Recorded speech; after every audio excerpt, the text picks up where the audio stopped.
को डिस्कस कर लिया। बाकी बचे 3 टाइप, तो उनको आज हम डिस्कस करेंगे, साथ ही साथ प्लेसेंटा के फंक्शन को भी हम डिस्कस करेंगे। तो सबसे पहले हमने देखा था, ये था हमारा प्लेसेंटा, और किस टाइप से वो जुड़ा हुआ था वो भी आप देख लो साइड के अंदर। ठीक है, यूट्रस के अंदर जो फिटस, बेबी भी बोल सकते हैं, इसे हम बेबी भी बोल सकते हैं, यूट्रस के अंदर होता है, वो मदर से कनेक्ट होता है। किसके द्वारा? प्लेसेंटा के थ्रू। किससे कनेक्ट होता है? एक बेबी या फिटस जो होता है वो कनेक्ट होता है प्लेसेंटा के द्वारा मदर से, और जो बेबी होता है उसके सभी फंक्शन ये प्लेसेंटा ही करता है, जैसे रेस्पिरेशन हुआ, न्यूट्रिशन हुआ, एक्सक्रीशन हुआ, सारे इंपॉर्टेंट रोल करता है प्लेसेंटा। तो ये फंक्शन के अंदर हम देख लेंगे। हमने 2 टाइप डिस्कस कर लिए थे प्लेसेंटा के क्लासिफिकेशन में, कि on the basis of origin, और सेकंड वाला on the basis of implantation. आज हम 3 टाइप और देखेंगे, यानी 2 हो गए थे हमारे, on the basis of origin, on the basis of implantation. बचे 3 पार्ट, उनको डिस्कस करेंगे, साथ ही साथ उसके फंक्शन को देखेंगे। ठीक है, तो पहले 2 वर्ड मैंने यूज किए थे, एक तो क्रिप्ट, ठीक है, और एक विलाई। इनको भी आज हम डिस्कस करेंगे कि क्या होता है क्रिप्ट और क्या होती है विलाई, ताकि आगे अगर बार बार में इनका यूज करें तो समझ में आए कि हाँ क्या क्रिप्ट होता है और क्या विलाई होती है। तो अब स्टार्ट करते हैं।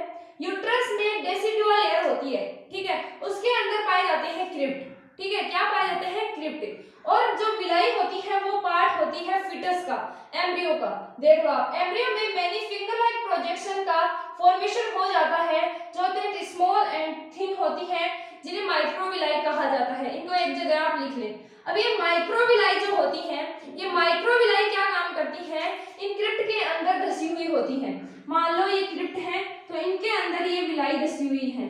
ठीक है, क्रिप्ट के अंदर क्या होंगी? विलाई धसी रहेंगी।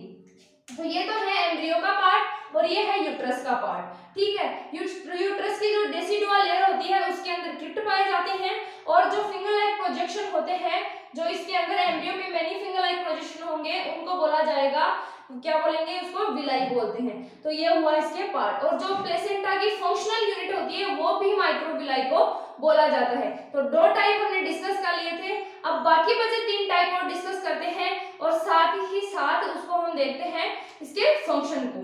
ठीक है, तो अब देखो आपको साइड में नोट्स भी दिखाई देंगे, और मैं साथ ही साथ आपको लिखाती चलूंगी, समझाती चलूंगी। ठीक है, तो 2 टाइप हमने डिस्कस किए। थर्ड टाइप है हमारा on the basis of distribution of villi.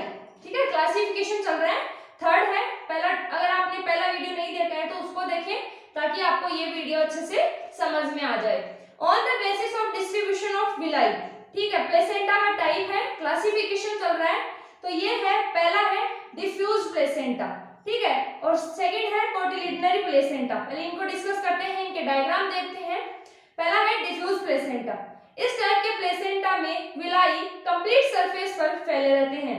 ठीक है, सुअर, घोड़ा, व्हेल आदि, ये इसके एग्जांपल हैं। सेकंड है कोटिलिडनरी प्लेसेंटा, यानी बीजपत्री प्लेसेंटा इसको बोला जाता है। किसके आधार पर है? डिस्ट्रीब्यूशन ऑफ विलाई, कि विलाई किस बेसिस पे इसमें वितरित है, उसके आधार पर ये प्लेसेंटा के टाइप है। तो कोटिलिडनरी में हम पढ़ेंगे, इस टाइप के प्लेसेंटा में सूक्ष्मांकुर यानी विलाई समूह के रूप में प्रेजेंट रहते हैं, जिन्हें कोटिलिडनरी कहते हैं। एग्जांपल है गाय, भैंस, भेड़, हिरण। अब इसके डायग्राम है जो आपको साइड में शो हो रहे हैं। ठीक है, इन दोनों के जो हमने अभी डिस्कस किए। अब थर्ड टाइप है इसी का जोनरी प्लेसेंटा, यानी मंडली क्षेत्र प्लेसेंटा। ये भी डिस्ट्रीब्यूशन ऑफ विलाई के बेसिस पे है। इस टाइप के प्लेसेंटा में विलाई एक फिक्स रीजन में फोल्ड में प्रेजेंट होते हैं, फोल्ड के अंदर प्रेजेंट होते हैं। उदाहरण है कुत्ता और बिल्ली। ठीक है, तो ये देख लो इसका डायग्राम। फोर्थ है डिस्कोइडल प्लेसेंटा, बिम्बा प्लेसेंटा। इस टाइप के प्लेसेंटा में संपूर्ण कोरियन विलाई द्वारा ढकी रहती है, बट बाद में रोपण क्षेत्र को छोड़कर सभी विलाई विलुप्त हो जाती हैं। यह प्लेसेंटा 2 टाइप का होता है, मोनोडिस्कोइडल प्लेसेंटा और बाइडिस्कोइडल प्लेसेंटा। अब मोनोडिस्कोइडल क्या होता है, बाइडिस्कोइडल क्या होता है, इसको डिस्कस करते हैं। मोनोडिस्कोइडल, इसमें ओनली डोर्सल सरफेस पर वर्ताकार डिस्क प्रेजेंट होती है। बाइडिस्कोइडल में इसमें विलाई का वितरण 2 डिस्क के फॉर्म में होता है। ठीक है, मोनोडिस्कोइडल और एक हुआ बाइडिस्कोइडल। अब हम फोर्थ टाइप देखते हैं, यानी कि क्लासिफिकेशन चल रहा है प्लेसेंटा का, उसमें fourth type on the basis of histology, यानी भौतिकी के आधार पर प्लेसेंटा का क्लासिफिकेशन हिस्टोलॉजी के बेस पे। तो पहला है इसमें, पहले तो कुछ पढ़ लेते हैं थोड़ा सा, आपको साइड में नोट्स दिखाई देंगे। प्लेसेंटा में मदर तथा एम्ब्रियो, ठीक है, मदर तथा एम्ब्रियो यानी फिटस एम्ब्रियो किसके लिए यूज कर रहे हैं, ब्लड मिक्स नहीं होते हैं। ब्लड ट्रांसपोर्टेशन 6 लेयर के द्वारा पृथक होता है। पहली लेयर है यूटेराइन एपिथेलियम, दूसरी लेयर है यूटेराइन कनेक्टिव टिश्यू, तीसरी लेयर है यूटेराइन एंडोथेलियम। अब हमें यहाँ पे पढ़ना है, यहाँ पे जो हमने पढ़ी है 6 लेयर, कितनी लेयर होंगी, 6 लेयर होंगी, ध्यान रखना आप इस बात का, ऐसे 6 लेयर होंगी, ठीक है। 3 तो मदर की होंगी उनमें से, ठीक है, ये 3 आप मदर की समझो, ये वाली है ना, ये 3 बची ये यूट्रस वाले की होंगी। अब इनको पार करना पड़ेगा, ठीक है, जैसे जैसे हम इसके टाइप पढ़ेंगे उसमें ये लेयर विलुप्त हो गई, फिर ये लेयर विलुप्त हो गई, फिर ये लेयर विलुप्त हो गई, यानी फिर बचेंगी 1 2 3, ठीक है, अभी समझेंगे ना तब समझ में आ जाएगा, यानी 6 लेयर होंगी, ठीक है। पहले पढ़ो आप, ये 6 लेयर कौन सी, पहले तो यूटेराइन वाली देख लो तीनों, uterine epithelium, uterine connective tissue, uterine endothelium, और यही होंगी किसकी, फोइटल की। तो फोइटल एपिथेलियम, वहां ऊपर क्या थी, यूटेराइन एपिथेलियम, जो यूट्रस यानी मदर का पार्ट हो गई थी, फोइटल कनेक्टिव टिश्यू और कोरियोनिक एंडोथेलियम, ये तीनों सेम ही है, बस वो पार्ट है तीनों मदर के और ये पार्ट है फिटस के। तो विभिन्न पदार्थों का ट्रांसपोर्टेशन इन 6 लेयर को पार करने के बाद ही होता है। 6 लेयर द्वारा डिफ्यूजन प्रोसेस द्वारा होता है। भौतिकी के आधार पर प्लेसेंटा 5 टाइप का होता है। कितने टाइप का होता है, 5 टाइप का होता है। पहला है एपिथेलियोकोरियल प्लेसेंटा, कौन सा है, एपिथेलियोकोरियल प्लेसेंटा।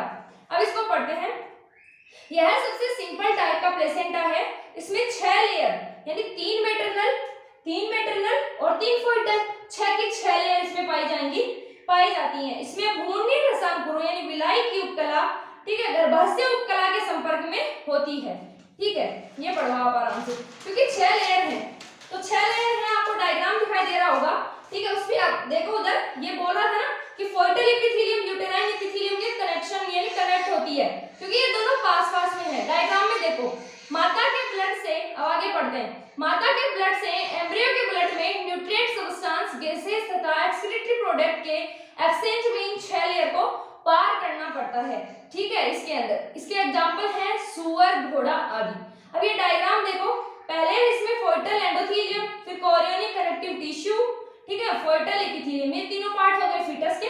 अब देखो मदर वाले part, uterine epithelium, uterine connective tissue और यूटेराइन एंडोथेलियम। अब सेकंड है, इसी का टाइप है, हमने अभी डिस्कस किया ना हिस्टोलॉजी वाला। फर्स्ट हमने देखा एपिथेलियोकोरियल प्लेसेंटा, सेकंड देखो सिंडेस्मोकोरियल प्लेसेंटा। इस टाइप के प्लेसेंटा में यूटेराइन एपिथेलियम एब्सेंट होती है। अब मैंने पहले भी बता दिया कि इनमें एक लेयर एब्सेंट होती चलेगी। मदर वाली फर्स्ट वाली आप हटा दो, जैसे डायग्राम देखो एक बार अच्छे से, उसके अंदर जो फोइटल एपिथेलियम, उसमें पहले वाले में 6 की 6 थी ना, अब इसके अंदर सिंडेस्मोकोरियल में एक लेयर हट गई, बची कितनी, 5, 3 तो हो गई फिटस की, 2 बची मदर की, तो वही है यहाँ पे। इस टाइप के प्लेसेंटा में यूटेराइन एपिथेलियम एब्सेंट हो जाता है, अतः chorionic epithelium uterine connective tissue के संपर्क में आ जाता है। यानी कि मान लो ये लेयर यहाँ से हट गई मदर वाली, ठीक है, एपिथेलियम वाली, तो ये कनेक्टिव वाली बचेगी ना फिर बाद में, तो ये किसके संपर्क में आएगी, डायरेक्ट अब इसके संपर्क में आएगी, यही बात है यहाँ पे। अब यहाँ पे इसमें 3 लेयर भ्रूण की यानी कि फिटस की और 2 लेयर मैटरनल बच जाती हैं या होती हैं। इसके एग्जांपल है गाय, भेड़, बकरी, और ये है इसका डायग्राम जो आपको साइड में दिखाई दे रहा है। एक लेयर एपिथेलियल वाली डिस्ट्रॉय हो गई ना, पीछे वाले डायग्राम में दोनों थी, इसके अंदर एक ही बची है। थर्ड है एंडोथेलियोकोरियल प्लेसेंटा। इस टाइप के प्लेसेंटा में यूटेराइन एपिथेलियम के साथ साथ यूटेराइन कनेक्टिव टिश्यू भी एब्सेंट होते हैं, जिससे कोरियोनिक एपिथेलियम यूटेराइन एंडोथेलियम के संपर्क में आ जाएगी, यानी अब ये लेयर भी हट जाएगी, एक ही बची, अब टोटल बचेगी 4, बस यही होता जाएगा। कोरियोनिक एपिथेलियम यूटेराइन एंडोथेलियम के संपर्क में आ जाती है। इस प्रकार प्लेसेंटा में 3 लेयर एम्ब्रियो की तथा 1 लेयर मदर की होती है, ठीक है। अब देखो इसका डायग्राम आपको साइड में दिखाई देगा, यहाँ पे साइड में आपको डायग्राम दिखाई दे रहा होगा, वो डायग्राम आप देखो, उसमें लेयर और क्या हो गई है, विलुप्त हो गई हैं, तो लेयर बची नीचे 4, 3 लेयर एम्ब्रियो की, 1 लेयर बची मदर की। फोर्थ टाइप है हीमोडेस्मोकोरियल प्लेसेंटा। अब उसका देखो, उसको पढ़ते हैं एक बार अच्छे से। डायग्राम देखेंगे, सारा एकदम अच्छे से डिस्कस करेंगे। हिमोकोरियल प्लेसेंटा, इसमें और अच्छे से देखो आप, ये भी हट जाएगी, ठीक है। अब ऐसे हटाते चलो, एक बार समझोगे आप, खुद लिख के समझ में आ जाएगा। हिमोकोरियल प्लेसेंटा, इस टाइप के प्लेसेंटा में एम्ब्रियोनिक एपिथेलियम तथा यूट्रस का कनेक्शन और अधिक हो जाता है। भाई सीधी सी बात है, ये लेयर हट गई तो यूट्रस का कनेक्शन डायरेक्ट होगा, ठीक है। इस प्लेसेंटा में तीनों मदर लेयर नष्ट हो जाती हैं, जिससे कोरियोनिक एपिथेलियम सीधे यूट्रस के संपर्क में रहती है। इसके एग्जांपल है मनुष्य, चमगादड़, कपी, छुचुंदर, और इसका डायग्राम आपको साइड में दिख रहा होगा। फिफ्थ टाइप है इसका हीमो एंडोथेलियोकोरियल प्लेसेंटा।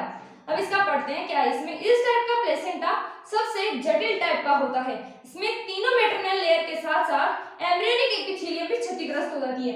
ये तीनों तो डिस्ट्रॉय हो गई, इसके साथ साथ ये वाली फोइटल वाली भी एपिथेलियल लेयर क्या होती है, इसमें डिस्ट्रॉय हो जाती है, और सबसे कॉम्प्लेक्स टाइप का प्लेसेंटा है। अब क्या हुआ, क्षतिग्रस्त और एम्ब्रियोनिक सेल डायरेक्ट रूप से मैटरनल ब्लड पूल के संपर्क में आ जाती हैं।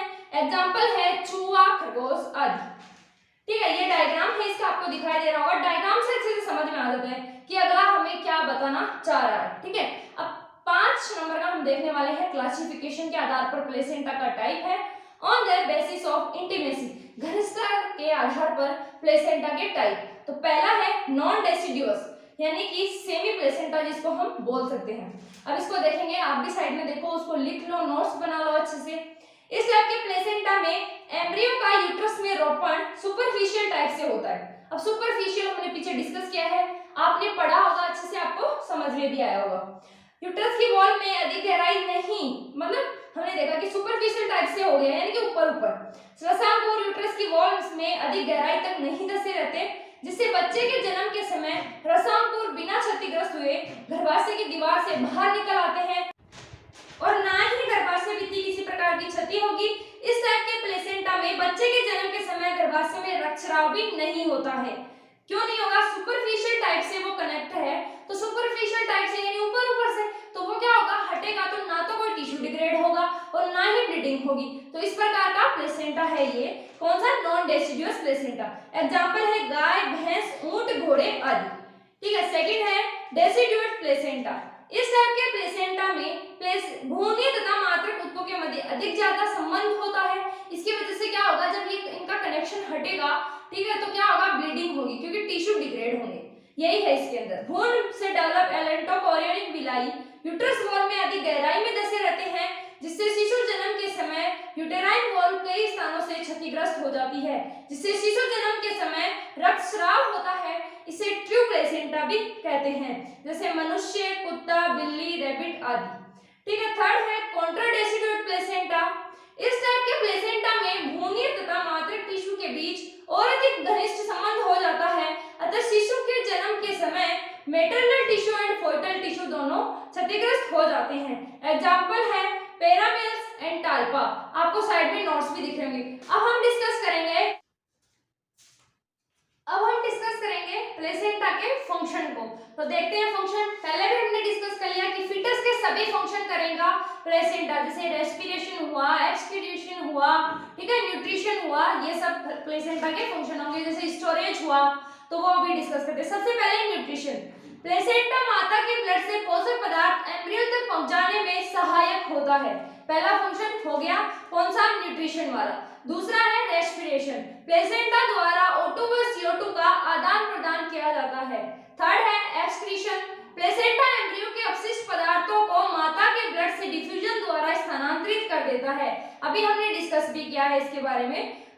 डी है स्टोरेज ऑफ वेरियस सब्सटेंस, यानी कि अगला जो फंक्शन है इसका, स्टोरेज कैसे, जैसे ग्लाइकोजन के फॉर्म में ये कार्बोहाइड्रेट को स्टोरेज कर लेगा। जब भी फीटस को फूड की रिक्वायरमेंट होगी, इसको ग्लूकोज की फॉर्म में तोड़ेगा और फूड के रूप में काम में लेगा।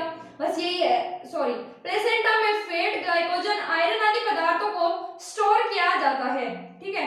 अब है सिक्रेशन ऑफ हार्मोन, अगला फंक्शन है। अब जो प्लेसेंटा है उसके द्वारा अलग अलग हार्मोन का सिक्रेशन होता है और उस प्रत्येक हार्मोन का अपना एक अलग से फंक्शन होता है, वो डिस्कस करते हैं। जैसे प्लेसेंटा क्या करता है, प्रोजेस्टेरोन, एस्ट्रोजन, गोनेडोट्रोपिन, रिलैक्सिन आदि हार्मोन का स्रावन करता है। और क्या करता है, फिर ये जो हार्मोन है अपना अपना प्रॉपर फंक्शन करते हैं। लास्ट है इम्यूनिटी। विभिन्न रोगों के प्रति रक्त में निर्मित एंटीबॉडी प्लेसेंटा द्वारा एम्ब्रियोनिक ब्लड में ट्रांसफर कर दी जाती हैं, जो भ्रूण में रोग प्रतिरोधक क्षमता को क्या करती हैं, बढ़ाती हैं। तो ये नोट्स आपको साइड में मिल रहे होंगे, आप भी अच्छे से पढ़ रहे होंगे। तो अगर आपको ये लेक्चर पसंद आता है तो वीडियो को लाइक करें ताकि हमें भी मोटिवेशन मिले और आपके लिए अच्छी अच्छी वीडियो हम लाते रहें। तो मिलते हैं नेक्स्ट वीडियो में, तब तक के लिए अपना ध्यान रखें और सुरक्षित रहें। Thank you.